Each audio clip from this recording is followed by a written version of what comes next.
Hello दोस्तों, जय हिंद। तो दोस्तों, जैसा कि हम लोग 10th क्लास के कुछ महत्वपूर्ण क्वेश्चन का डिस्कस कर रहे हैं, तो आइए चलिए आज हम लोग इकोनॉमिक्स के एक और महत्वपूर्ण प्रश्न के साथ हम लोग उसको समझने का प्रयास करते हैं। ठीक है, तो जैसा कि हम लोग पिछले क्लास में हम लोग देखे थे राज की आय। क्या देखे थे? राज की आय। तो जैसा कि नाम से ही पता चलता है, राज की आय का मतलब देश के अंदर आपको जितने भी राज है, तो सभी राज की जो अपना अपना कह सकते हैं आय होता है, उसे क्या कहिएगा? राज की आय। जैसे एग्जाम्पल, हम लोग बिहार के रहने वाले हैं। बिहार भी एक कह सकते हैं कि आपका राज्य है। तो बिहार की जो आय होगा वो क्या कहलाएगा? तो बिहार की आय कहलाएगा, या उसे राज्य की आय के नाम से भी जाना जाएगा। ठीक है, तो आप सिंपल इसमें समझ गए थे।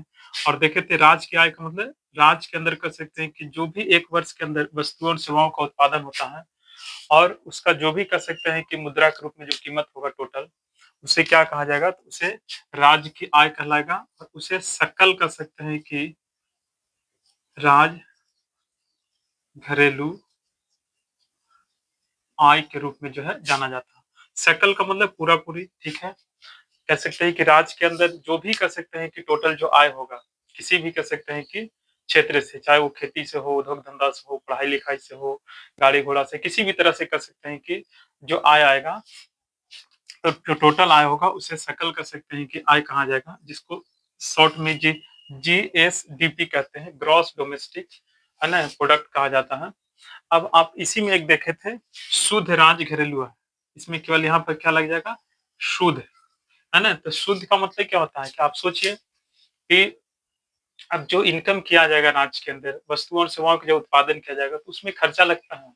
तो उस खर्चा को घटा करके जो आय बचेगा उसको कहा जाएगा शुद्ध राज घरेलू आय, जिसको यहाँ पर केवल लग जाएगा क्या? यहाँ पर था GSDP, है ना। तो यहाँ पर क्या लग जाएगा? एन केवल लग जाएगा NSDP, net net state domestic product, है ना।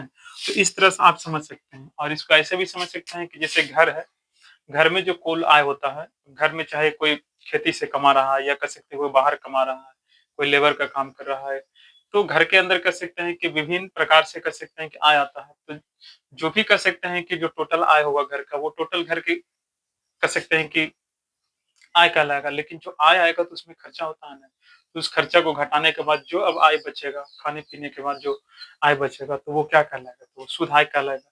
उसी तरीका से आप इसको समझ सकते हैं।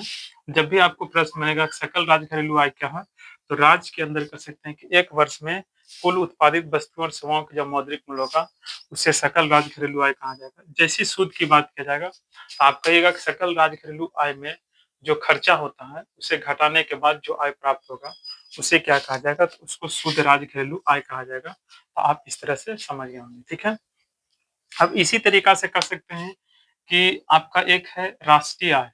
यहाँ पर राज्य की आय था, तो यहाँ पर क्या है? राष्ट्र की आय, मतलब पूरे देश की आय। ठीक है, तो राष्ट्रीय आय का मतलब क्या है? राष्ट्र की जो आय होगा उसे क्या कहा जाएगा? राष्ट्रीय आय। अब जिस तरह से कह सकते हैं कि आपका राज्यों का आय बनता है, उसी तरीका से देश का भी आय बनता है। ठीक है, आप सोच सकते हैं, जैसे मान चलिए कि जिस तरह से आपके घर का आय बना, तो उसी तरीका से गांव का आय बनेगा। ठीक है, तो यहाँ पर जो है कि आज हम लोग देखेंगे राष्ट्रीय आय क्या होता है, और राष्ट्रीय आय को किस तरह से गणना किया जाता है। ठीक है, थोड़ा समझने का प्रयास करेंगे।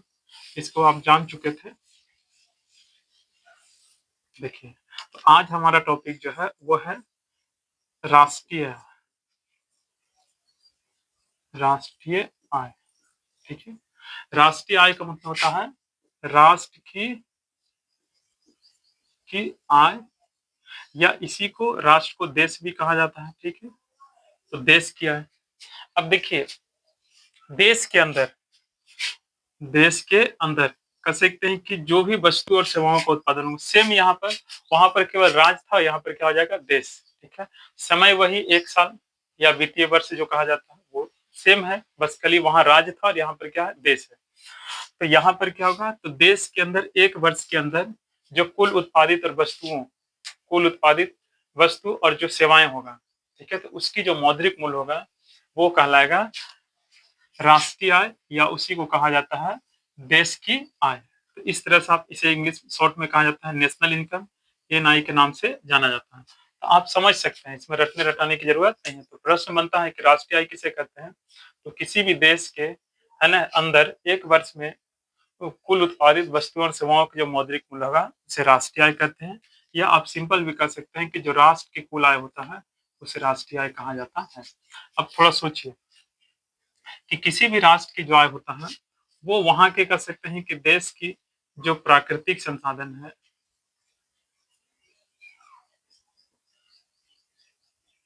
ठीक है? ठीक है, प्राकृतिक संसाधन है, ठीक है? तो प्राकृतिक संसाधन का एक बहुत बड़ा कह सकते हैं कि रोल होता है, क्योंकि आप सोच लीजिए, देश के अंदर चाहे उद्योग हो या कह सकते हैं कि सेवा क्षेत्र हो, लेकिन उनमें जो वस्तुएँ आती हैं वो कहाँ से आता है? प्राकृतिक से। चूँकि अगर प्राकृतिक संसाधन अच्छी नहीं होगी तो किसी भी देश के अंदर जो नेशनल इनकम होता है या राज्य की आय होगा, उसमें काफ़ी ज़्यादा क्या होगा? दिक्कत होगा। जैसे एग्ज़ाम्पल मान चलिए उद्योग हम की आया है, तो उद्योग में जो कच्चे माल है वो कहाँ से आया? खेती से आया। और खेती क्या है? प्राकृतिक संसाधन। तो कहीं न कहीं किसी भी देश की कह सकते हैं कि जो आपका राष्ट्रीय आय होगा, ठीक है? तो वहाँ के जो प्राकृतिक संसाधन होता है, उसकी बहुत बड़ी क्या होती है? भूमिका होती है। जैसे एग्ज़ाम्पल आप अपने घर में सोच लीजिए, यानी घर में आपके पास खेती है, यानी आपके पास जो प्राकृतिक संसाधन है, उसका बहुत बड़ा महत्व होता है। क्योंकि आप जो कुछ भी चीज़ें प्राप्त कर रहे हैं, आप सोच लीजिए एक बार, आप घर-मकान बना रहे हैं, गाड़ी-घोड़ा, या कह सकते हैं कि आप खेती-गृहस्थी जो भी मतलब आप जो भी कपड़ा लाता है, तो ये सब कहाँ से आ रहा है? प्राकृतिक संसाधन से आ रहा है।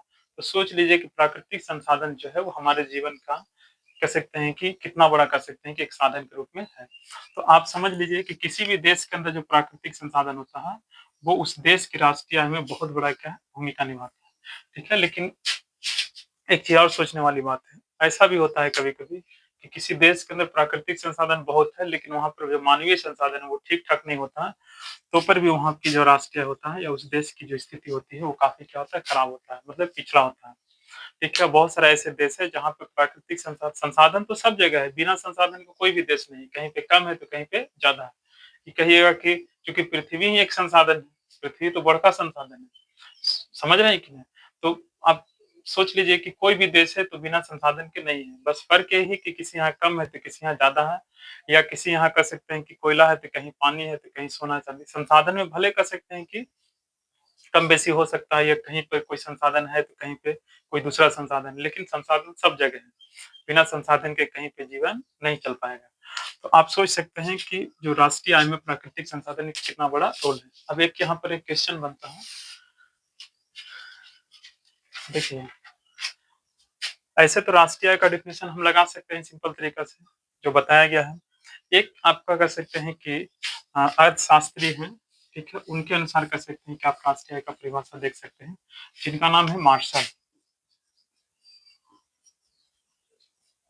अब आप सोच सकते हैं, देखिए आप इन्हें विद्वान भी कह सकते हैं या इन्हें अर्थशास्त्री कह सकते हैं, क्योंकि देखिए कोई भी पुस्तक के अंदर जो भी राइट पुस्तक के अंदर जो भी कह सकते हैं कि जो विद्वान या पुस्तक के अंदर जिनके भी कह सकते हैं, जैसे इकोनॉमिक्स के अंदर जिनका नाम रहेगा तो वो इकोनॉमिस्ट हैं, जो बायोलॉजी के अंदर रहेगा तो वो कह सकते हैं कि बायोलिस्ट मिस कह सकते हैं उसको, जीव-जंतुओं के बारे में विशेष कह सकते हैं कि ज्ञान है। तो हर एक विषय के अंदर जिनका भी नाम आएगा तो वो उनके उन उस क्षेत्र के अंदर कह सकते हैं कि उनके पास बहुत अच्छा ज्ञान है, बुद्धि है। तो आप समझ सकते हैं कि जब मार्शल का यहाँ पर नाम आया है इकोनॉमिक्स के अंदर, इसका मतलब इकोनॉमिक्स में इनके पास बहुत अच्छा कह सकते हैं कि ज्ञान है, बुद्धि है, ठीक है? तो इनका मानना है, ये कहते हैं कि राष्ट्रीय आय जो है वो क्या है, देखिए यहाँ पर बताते हैं। इनका कहना है कि किसी देश का जो श्रम और पूँजी उसके प्राकृतिक संसाधनों पर क्रियाशील होकर प्रति वर्ष और शुद्ध वस्तुओं का एक शुद्ध समूह उत्पन्न करते हैं, जिसमें भौतिक तथा अभौतिक पदार्थ तथा सभी प्रकार की सेवाएँ सम्मिलित होती है, और यह देश की वास्तविक विशुद्ध वार्षिक आय या राष्ट्रीय लाभांश भी कहलाता है। अब देखिए बतिया वहीं मिला-जुला जाता है कि क्या कर रहे हैं कि कोई भी देश है, किसी भी कह सकते हैं कि जो देश है, तो उस देश के अंदर जो भी कह सकते हैं कि मानव है, ठीक है? तो वहाँ पर जितने भी प्राकृतिक संसाधन उस पे क्रियाशील होकर मतलब कामें करके ना, जैसे किसान जैसे खेती है, तो हम लोग खेती में काम किए, उद्योग धंधा है काम किए, तो उस क्रियाशील होकर मतलब काम करके वहाँ से जो भी हमें वस्तु और सेवाओं की प्राप्ति हो रहा है, तो उसकी जो टोटल लाभांश होगा मतलब वही बतिया मिला-जुला के वहीं पहुँचता है। तो उन्हें ये क्या कह रहे हैं, तो उसे राष्ट्रीय आय कहा गया, ठीक है? तो आप सिंपल याद रखिएगा कि राष्ट्रीय आय क्या है? तो देश की कुल आय को राष्ट्रीय आय कहते हैं। साथ में आप लगा सकते हैं कि किसी भी देश के अंदर, है ना, 1 वर्ष में कुल उत्पादित वस्तु और सेवा के जो मौद्रिक मूल्य होगा, मतलब उसकी जो कीमत होगा, है ना? तो उसी को कहा गया है राष्ट्रीय आय। आप शायद समझ गए होंगे, ठीक है? और जिस देश की राष्ट्रीय आय जितना अच्छा होता है, वो देश कह सकते हैं कि उतना ही कह सकते हैं कि विकसित, या कह सकते हैं कि एक अच्छे कंडीशन में जाना जाता है। अब जिस देश की राष्ट्रीय आय कम होगा, तो वो देश पिछड़ा हुआ कहलाएगा। जैसे आप सोच सकते हैं, कि जिसके घर में आय जितना अच्छा होगा, तो उसके घर की स्थिति क्या होगा? अच्छा होगा। और जिसके कह सकते हैं कि घर में कह सकते हैं कि आय कम होगा, ठीक है? उसकी घर की स्थिति क्या होगा? खराब होगा। सोचने वाली बात है। शायद आप समझ गए होंगे, तो इस तरह से इसको ध्यान रखिएगा। फिर मिलते हैं अगले नेक्स्ट वीडियो में, तब तक के लिए जय हिंद।